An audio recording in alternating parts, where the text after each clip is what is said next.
유대교와 유대교의 장례 관습 중에 우리와 다른 것 중에 대표적인 것을 꼽자고 하면 그 하나는 바로 무덤입니다.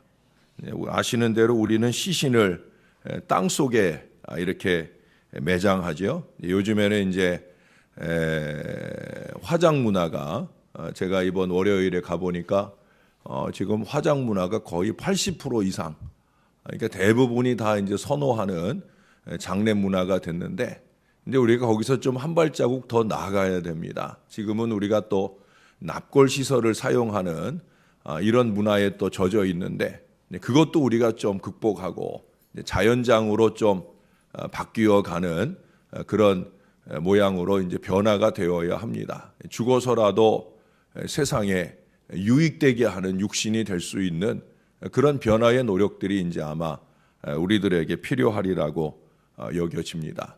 저는 기도하는 것 중에 하나가 우리 교회가 빨리 부흥해서 그렇게 우리 어르신들 자연장으로 모실 수 있는 그런 교회 좋은 동산을 하나, 뭐 크지 않아도 되거든요. 자연장 하려고 하면 그렇게 넓은 땅, 큰 그런 곳이 필요하지 않아요. 조그마해도 한 200~300평만 땅을 어디 공기 좋고 그런 곳에 장만만 할 수 있으면 장례 문화를 좀 개선하고 선도하고 할 수 있는 그런 좋은 곳을 마련할 수 있습니다. 아마 제가 목회하는 여정 중에는 그 일이 실현될 수 있으리라고 여겨집니다. 할 수만 있으면 우리 어르신들 생존해 계실 때 준비가 될 수 있으면 더 좋겠다 하는 그런 생각을 해봅니다.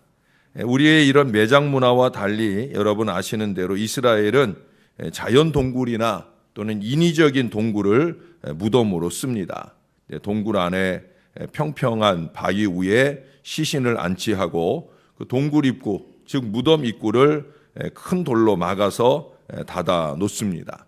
그리고 필요할 때면 언제든지 그 무덤의 돌문을 열어놓고 그 안에 들어갈 수가 있어요. 필요할 때라는 건 언제냐? 좀 시일이 지나서 시신이 다 썩게 되면 이제 유골만 남잖아요. 우리가 지금 화장하는 것처럼 그렇게 이제 유골이 남게 되면 그 유골을 수습해 가지고 항아리 안에다가 넣어서 무덤 한켠에 이렇게 두게 됩니다. 그러고 나서 다시 또 누군가 그 집안에 누가 돌아가시면 그 무덤을 다시 쓰는 거예요. 거기에 다시 안치를 하는 거죠. 그런 과정을 계속 답습하면서 이제 항아리가 쌓이게 되겠지요. 줄초상이 나게 되는 경우에는 그 안치하는 것을 뭐 크게 어렵게 생각하지 않고 그렇게 여러 구의 시신을 나란히 안치하기도 한다라고 하는 거예요. 그러할지라도 그 무덤 문은 언제나 다시 닫히게 되는 거예요. 그 동굴 안에는 다시 사망만이 왕노릇하는 그런 세상이 되어지는 거예요. 우리는 어제 본문 28장 24절에서 어리석은 참으로 한심한 이 아하스 왕이 성전 문을 닫고 출입을 봉쇄했다라고 하는 부분을 읽어보았어요. 자기의 예배 생활을 닫아버리고 다른 사람의 예배 생활을 닫아버린 거죠. 찾는 이가 없고 자연히 제사 즉 예배가 없는 그곳은 더 이상 성전일 수가 없었던 것입니다. 그것은 거대한 무덤이었습니다. 아하스와 그의 일당들은 그곳에 하나님을 매장하였고 하나님을 찾지 않으며 하나님을 찾는 자들을 막아섰다라고 하는 거예요. 그것은 예수님을 아리마대 사람 요셉의 무덤에 넣어두고 그것을 거대한 돌문으로 막아 임봉까지 해서 누구도 출입할 수 없도록 단단히 막아 지키도록 한 그 무리들과 하나도 다를 것이 없는 일을 한 것이죠. 그러나 하나님은 우리가 잘 아는 대로 그 무덤 문이 닫혀 있도록 내버려 두지 않으셨어요. 하나님은 그 무덤 문을 활짝 열어주시고 우리의 구주 예수 그리스도를 부활의 첫 열매가 되게 하셨습니다. 맞지요, 여러분? 할렐루야! 하나님이 열어주셨어요. 부활의 영생의 큰 역사를 열어주셨다는 거예요. 이렇게 주님이 부활하신 이후로 우리 기독교는 열린 종교예요. 무덤이 열린 교회요, 영생이 열린 종교요, 하나님과 왕래하는 길이 활짝 열려진 그런 종교인 줄로 믿습니다. 우리 각자가 기도하고 나갈 수 있잖아요. 옛날에는 제사장을 통해서 기도가 상소되었지만 지금은 아니잖아요. 저나 여러분이 각자 하나님께, 제가 어제 새가족들 신방 가서 앞으로 기도할 일이 있으면 저한테 부탁하세요 그랬더니 그분들이 그러더라고요. 안 그래도 그러려고. 목사님이 기도하면 내가 기도하는 것보다 더 나을 것 같아서 그렇게 할 거라고 그러더라고요. 근데 아니에요, 여러분. 제 기도가 여러분들보다 더 나은 거 하나도 없어요. 저나 여러분이나 똑같아요. 여러분들의 기도도 직통으로 하나님께 올라가는 줄로 믿으시기를 바랍니다. 다른 차이가 있을 수 있다고 하면 그것은 얼마나 더 기도에 열심내느냐, 기도에 집중하느냐, 그 차이도 저와 여러분 사이가 좁아질 수 있게 되기를 주님의 이름으로 축원합니다. 우리가 찬양하잖아요. 열린 천국문 내가 들어가 세상 짐을 내려놓고 빛난 멸류관 받아 쓰고서 주와 함께 길이 살리. 천국문이 활짝 열린 줄로 믿습니다. 만세 반석 열리니 내가 들어갑니다. 저와 여러분 이 찬양 부르며 우리 앞에 열린 그 만세 반석을 향하여 힘차게 들어갈 수 있는 줄로 믿습니다. 할렐루야. 그렇게 열려져 있는 은혜의 문, 저와 여러분이 들어갈 뿐만 아니라 저와 여러분의 사명은 뭐냐? 다른 사람이 잘 들어가게 해주는 거예요. 우리 주님이 다 열어주셨잖아요. 그러므로 그 주님을 믿는 자들의 사명은 바로 여는 거란 말이에요. 우리는 찬송가 538장에서도 의심을 다 버리고 만문 다 열어놓고, 그러고 뭐예요? 만문 다 열어놓고 구주 예수를 영접하고, 그렇게 저와 여러분 안에 구원의 문으로 들어가는 은혜의 길이 활짝 열린 거예요. 나만 들어가고 말 겁니까? 내 자식들의 구원의 문도 열려야 되고, 내 이웃한 사람들의 구원의 문도 열어주고, 예수 믿는 사람들의 사명은 여는 사명이에요. 여는 사명. 예? 잊지 마셔요. 여러분 오늘 본문의 이 히스기야 왕 보세요. 어쩜 그렇게 그 아버지와 다른지. 진짜 개천에서 용난 케이스가 바로 이 히스기야예요. 우시야의 아들 요담이 달랐던 것처럼 아하스의 아들 이 히스기야가 참으로 다른 모습을 오늘 우리들에게 보여줘요. 3절을 한번 보세요. 첫째 해 첫째 달에, 이 말은 뭐예요? 왕이 되자마자 곧 즉시 이 일을 했다는 거예요. 뭘 했어요? 그가 즉위 후에 가장 먼저 한 일은 뭐냐? 바로 그의 아버지가 닫았던 성전의 문을 열었다 하는 거예요. 은혜의 문을 다시 열었다는 거죠. 여러분, 천천히 할 일이 있고 서둘러 할 일이 있는 거예요. 이 아들, 믿음 좋은 아들 히스기야가 볼 때 왜 그 뒤에 히스기야가 하는 말들을 쭉 들어보세요. 아버지 아하스를 비롯해 많은 조상들이 은혜의 문을 닫아버리고 심지어 성전의 문을 닫아버리며 이 교회의 이 나라의 하나님의 축복의 문이 닫히고 우리가 멸망과 어려움의 길을 가고 있지 않느냐. 이제 이 불행한 역사를 끊어내야 된다. 끊어내기 위해 뭐 해야 되냐? 성전문 열고 은혜 문을 열어야 된다. 할렐루야. 은혜 문은 이 문만 열어놓은 게 아니라 먼저 레위인을 모아놓고 사역의 길을 열어주잖아요. 사명의 문을 열어주잖아요. 예배의 문을 활짝 열어주잖아요. 헌신의 문을 열어주고 있어요. 11절에 뭐라고 당부하느냐? 내 아들들아, 레위인들을 향해 하는 말이에요. 내 아들들아, 이제는 게으르지 말아라. 이렇게 열심히 섬기는 하나님의 택함 받은 사명에 충실한 길을 활짝 열어주고 있는 거예요. 히스기야는 하나님 믿는 사람의 사명이 뭔 줄을 잘 아는 사람이에요. 하나님 믿는 사람은 적극적으로 열어주는 사람이에요. 여러분, 예수님께서 물고기 낚는 어부였던 베드로에게 사랑 나는 어부의 길을 열어주셨잖아요. 예수 믿는 자를 잔해하고 돌아다니던 바울을 붙잡으시더니 예수를 전하며 돌아다니는 선교 사명의 길을 활짝 열어주셨잖아요.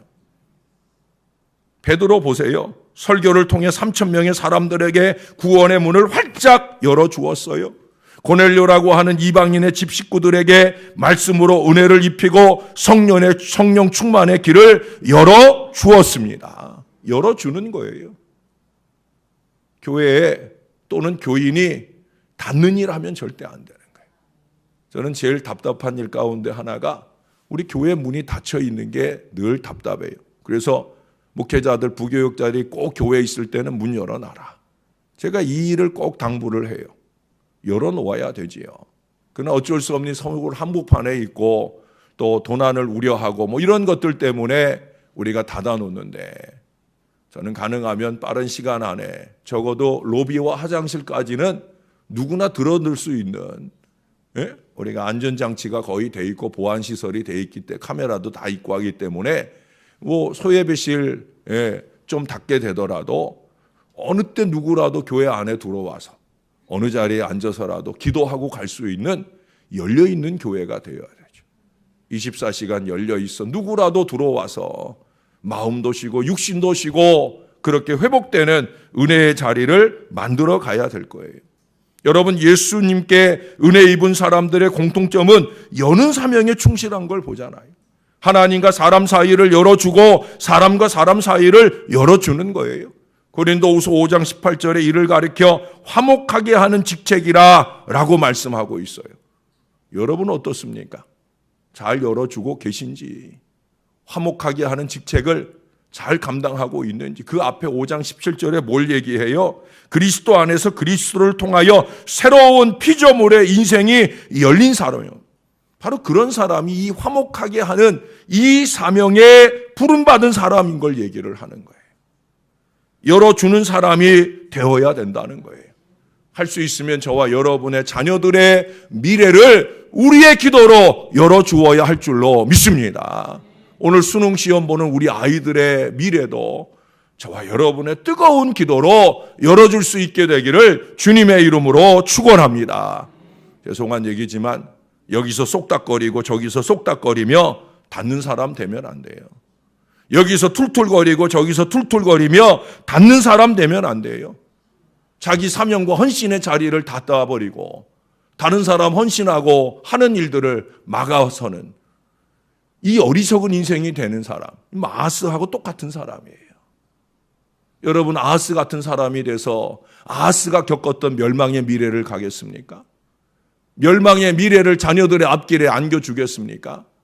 성경이 말하는 이 교훈을 우리가 바로 알아야 돼요. 저와 여러분은 열어야 된다는 거예요. 자기 맘만 닫는 게 아니고 자기 사역만 닫는 게 아니고 다른 사람을 닫아버리게 하는 이 아스와 같은 일을 멈추어야 된다는 거예요. 제가 전에 아주 불쾌한 사람 하나로 범인했던 적이 있습니다. 이 사람 때문에 왜 범민했느냐? 이 사람이 자기 자신의 사역을 닫아버릴 뿐만 아니라 다른 사람들의 사역까지 닫아놓는 사람의 역할을 하게 되더라는 거예요. 그게 다 자기 감정대로, 빠르르 일어나는 그 감정대로, 조금만 지나가 버리면 자기가 잘못한 거 깨달을 그 감정대로, 그 이기와 욕심대로 그 어리석음을 이어가는 걸 보게 돼요. 결국 교회가 모처럼 시작한 참 좋은 하나님의 일을 멈춰야 될 위기를 만났던 적이 있어요. 그러나 그런 사람들도 있는가 하면 교회 안에는 언제나 열려고 몸부림치는 사람들이 있어요. 기도하는 사람들은 열려고 몸부림칩니다. 기도 없는 인생들이, 막말로 얘기하면 기도 없는 것들이 안타깝게도 닫는 일에 앞장서는 어리석음을 보게 되는 거예요. 여러분, 결국 이 닫는 사람 아스를 향하여 하나님께서 용서도 긍휼도 없으셨던 걸 우리는 잊지 말아야 돼. 저는 하나님의 이름으로 여는 사역을 맡기는 거예요. 목사가 받은 사명이 뭐예요? 여러분들의 구원의 문을 열어주고 여러분들이 이 세상 하직할 때 여러분들의 앞길에 천국문 열어주는 목사는 여는 사역을 하는 거예요. 이 사역을 돕는 여러분 성도들이 되시기를 주님의 이름으로 축원합니다. 교회의 미래를 힘차게 열 수 있도록 최선을 다해 주셔야 된다는 거예요. 요한 3서에 보면은 긍정적인 사람, 부정적인 사람 나오는데 시간 없으니까 디오드레베라고 하는 부정적인 인생 하나를 소개하잖아요. 기억나세요? 거기엔 접대에 대한 얘기 한 가지만 해요. 이 사람이 접대할 대상을 접대하지 않는 것, 뭐 그건 그럴 수 있죠. 자기가 안 하는 거예요. 어쩔 수 없죠. 그런데 접대하는 사람들을 막아서고 심지어 그 사람들을 내쫓기까지 한다. 이게 접대에 관한 얘기지만 접대 말고 우리가 헌신이라든지 또는 은혜라든지 이런 부분에 있어서 자기의 은혜의 문을 막아버리고 자기의 헌신을 안 할 뿐 아니라 다른 사람의 헌신을 막아서는 이 디오드레베 같은 이런 인생이 되셔는 안 된다는 거예요. 예배를 막고 헌신을 막고 사랑을 막고 무엇보다 교회의 부흥하는 미래를 막는 이 무익한 인생이 되어서는 절대 안 된다라고 하는 거예요. 오늘 히스기야를 통해서 좋은 교훈을 받으세요. 3절과 11절도 중요하지만 4절 이하, 5절 이하에 이 히스기야가 했던 이 중요한 언어들을 놓치지 마셔요. 우리 조상들이 막았던 문 우리는 엽시다. 지금 히스기야가 이 얘기하고 있는 거잖아요. 우리 조상들이 막았던 성전문, 우리 조상들이 막았던 축복문, 이제 우리가 엽시다. 게으르지 말고 열심히 엽시다. 지금 히스기야가 그러면서 종교개혁을 하는 거예요. 다윗과 솔로몬 이후에 크고 작은 좋은 왕들이 있었지만 히스기야나 또는 나중에 우리가 보게 될 요시야처럼 종교개혁의 깃발을 세우고 하나님의 뜻을 시작부터 열심히 이루려고 했던 바로 그 모습을 오늘 우리들에게 보여줍니다. 사랑하는 여러분, 오늘 아침에는 저랑 함께 한번 따라해 보십시다. 이제는 게으르지 말고 부지런히 여는 사람 되자. 예배를 열고 사랑을 열고 이해를 열고 교회의 미래를 열고 내 자식들의 미래를 열자. 기도로 열자. 믿습니까? 아멘. 기도하겠습니다. 하나님, 우리의 천국길 열어주셔서 감사합니다. 영생할 미래의 보장을 열어주셔서 감사합니다. 우리가 닫는 신앙 아니라 여는 신앙 안에 들어올 수 있도록 인도해 주신 것을 감사합니다. 잊지 말게 도와주옵소서. 주님이 십자가 보혈의 은혜로 열어주신 이 은혜를 잊지 않는 하나님의 백성들이 되게 하여 주옵소서. 그러므로 우리도 열어주는 사람 되게 하여 주옵소서. 하나님, 예배를 열고 헌신을 열고 사명을 열고 기도를 여는 믿음의 인생들이 되게 하여 주시옵소서. 나의 신앙의 문만 여는 것이 아니라 다른 사람들이 열심 있게 신앙할 수 있도록 말 한마디 조심하고 행동 한번 가다듬고 그렇게 막아서는 사람 아니고 열어주는 사람 되게 하여 주옵소서. 많은 새가족들이 교회를 왔다가 그 새가족들이 교회를 떠나가는 일이 없도록 오 아버지 하나님, 조심 또 조심하며 열심히 열어주게 하여 주옵소서. 이 재단에서 믿음의 뿌리를 내리는 일에 열심내어 열어주게 하여 주옵소서. 이 재단에서 헌신의 역사를 열어가는 일을 박수 쳐주고 격려해주며 더 힘있게 신앙할 수 있도록 길 열어주는 건강한 신앙의 자녀가 되게 하여 주옵소서. 우리에게도 베드로와 같이 바울과 같이 은혜가 충만하게 도와주셔서 이 재단이 성령의 은혜와 역사에 강하게 붙들려서 여는 일을 가장 잘하는 우리 교회 좋은 교회 신월제일교회 될 수 있도록 은혜를 베풀어 주옵소서. 오늘 수능시험 치르러 가는 우리 아이들, 그들이 아버지 지혜의 문이 활짝 열리게 도와주시고 담대한 마음 문이 활짝 열리게 도와주셔서 좋은 시험의 결실을 거두게 하여 주옵소서. 그들의 앞길에 대학의 입학의 문도 활짝 열려지게 도와 주옵소서. 그들만 아니라 취업을 위해 몸부림치는 우리 아이들의 취업의 문도 활짝 열려지게 도와 주옵소서. 특별히 포항지역 아이들, 포항지역의 시민들, 그들이 희망을 열고 담대한 마음으로 그들의 어려움들을 극복해 나아갈 수 있도록 주님께서 길 열어 주시옵소서. 교회가 크고 작은 도움들을 나누며 그들을 격려하여 그들의 앞길을 열어주는 일에 교회가 앞장설 수 있도록 은혜를 베풀어 주옵소서. 저와 이 모든 주의 자녀들이 열심히 여는 사명에 충실하여 이 교회의 미래가 부흥의 미래로 활짝 열려지게 하여 주시옵소서. 감사합니다. 예수님 이름으로 기도합니다. 아멘.